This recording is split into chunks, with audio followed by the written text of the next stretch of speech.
இஸ்லாமியர்கள் அணிந்துகிட்டு இருக்கக்கூடிய அங்கிய பெண்கள் போடக்கூடிய புர்காவை ஃபர்தாவை கழட்டி வச்சிருக்காங்க. இதெல்லாம் எதன் அடிப்படையில் நடக்குது?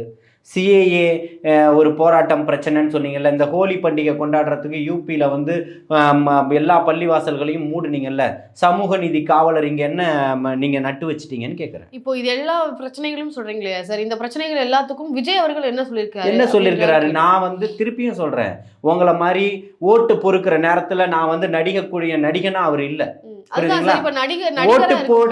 ஓட்டு போடும்போது நடிக்கக்கூடிய நடிகனா நான் இல்ல. ஓட்டு போடும்போது தான் நீங்க நடிச்சுக்கிட்டு இருக்கீங்க. அதனாலதான் புடுங்கின 3 மாவட்ட செயலாளருக்கு திருப்பி கொடுத்துருக்கீங்க. நெல்லை வகாபா இருக்கட்டும், ஆவடி நாசரா இருக்கட்டும், செஞ்சி மஸ்தானா இருக்கட்டும், இவர்கள் அத்தனை பேருக்கும் புடுங்குனீங்களா இல்லையா பதவியை? இன்னைக்கு எதன் அடிப்படையில் நீங்க திருப்பி கொடுத்துருக்கீங்க? இப்போ நீங்க சொல்றீங்க தேர்தல் இவர்களை விட மிகப்பெரிய எழுத்தாளர்களும் நடிகர்களும் ப்ரொடியூசர்களும் வெளியில இல்லை, அவர்கள் குடும்பத்துல தான் இருக்கிறார். கலைஞர் அவர்கள் எழுதாத கதை வசனமா, ரெட் ஜெயின் தயாரிக்காத படமா, அவர்கள் மகன் நடிக்காத நடிப்பா? இந்த பைத்தியக்காரன் கிருஷ்ணமூர்த்தி பேசிக்கிட்டு இருக்கிறான் இல்லையா, அந்த பைத்தியக்காரன் கிருஷ்ணமூர்த்தி ஒரு நடிகர் பின்னாடி தான் பேசிக்கிட்டு இருக்கிறார், எங்க சின்னையா சின்னையான்னு சொல்லிட்டு. புரியுதுங்களா? வெக்கம், மானம், சூடு, சொரணை, ஈனம் எதுவுமே இல்லாத ஒரு பிறவிதான் இந்த கிருஷ்ணமூர்த்தி.